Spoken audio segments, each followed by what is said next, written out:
Should you buy a 2017 iPad in the year of 2018? In this video, I thought we'd take a look at this iPad and see if it's still worth it with the upcoming rumors of a new iPad that's going to be even cheaper with better specifications. Coming up right now, let's go.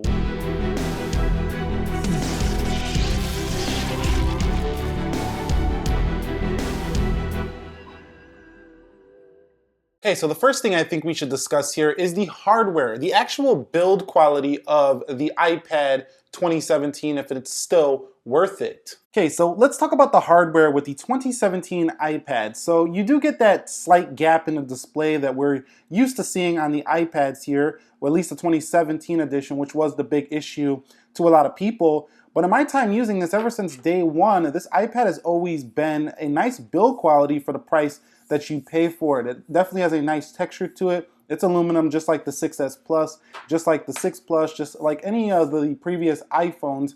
And it's just as premium as any of the iPads, in my opinion, when it comes to the way that it feels in the hand. Now, yeah, you might get a little bit of a thinner body with the Pro series, but seriously, at this price point, this is kind of unbeatable to get this kind of build quality at that price point. Now, you might be able to find some Chinese tablets and stuff like that, but their software is not going to be nearly as polished as iOS is here for this iPad. So yes, in terms of hardware, it's still a great value. So let's talk about that display with the iPad 2017 and if it's worth it. Okay, so discussing this display a little bit further. So I talked about a little bit earlier that there is a gap in this display. That's not a big issue. I've actually forgot about that when using it. I've really just started to enjoy using the iPad as an iPad. Now, of course, when I take a look at a Pro next to this, I'm never gonna forget that the Pro looks a little bit better. It looks more like a sticker on the screen, but this one seriously is really a good display for its resolution and its quality. So it's got good viewing angles, it gets very bright, very dim, and it's pretty sharp upon close inspection. So if you want to get this iPad and you're thinking, is the display going to hold up? Absolutely it will. I don't even think they're going to increase the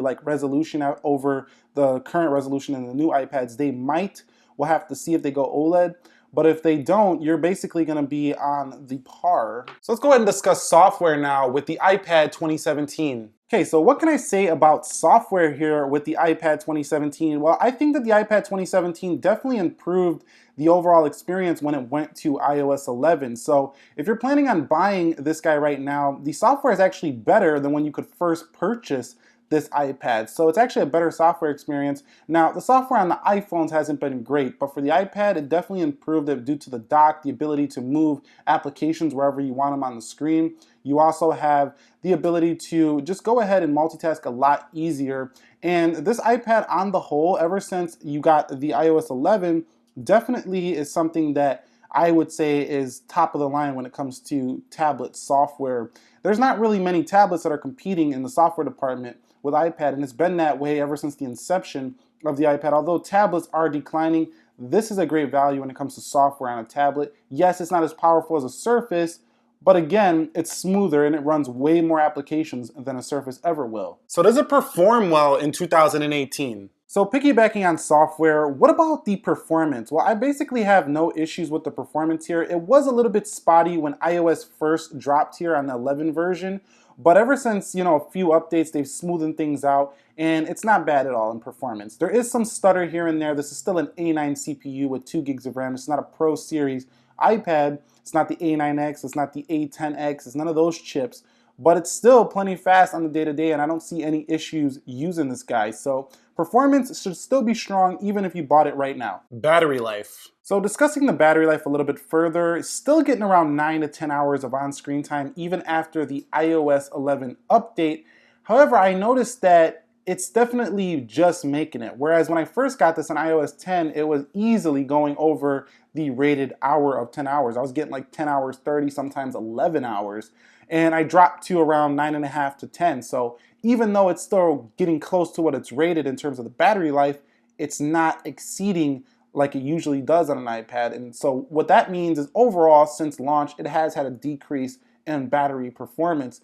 However, I still think this is plenty enough time to get you through an easy full day on this iPad. So if I had to recommend it in 2018 for battery, I still can, because this is not one of those devices that is seriously affected by battery issue. We must not forget about gaming on the iPad 2017 and 2018. So let's discuss gaming. Now, I'm not a huge gamer, as you all know if you watch this channel a lot, but if there was any product I ever would want to game on the most, it would be the iPad, just due to its very large screen, and tons of games are still optimized for this iPad. This is Fruit Ninja right here, if you didn't know already, but it's just so large and it's really fun to play. It's like a little mini console in your hand here with the iPad. Yeah, it's mobile games, never gonna touch the graphics of a console quality. However, maybe it will in the future. However, this thing performs excellent when it comes to the gaming department. So I have no complaints on the iPad 2017 if you were buying it for gaming here in 2018. Okay, so in terms of pricing with the iPad 2017 here in 2018, you're looking at steep discounts over last year. However, with the rumored, March event with the SE2 likely coming, as well as maybe upgraded iPads, we might actually see a more powerful, cheaper version of this iPad, and then you would probably might have a little bit of buyer's remorse. So personally, I feel like if you don't care about getting an updated processor, you've seen a great deal on this iPad, I still think it's definitely still worth it. It will be updated for at least a couple more years.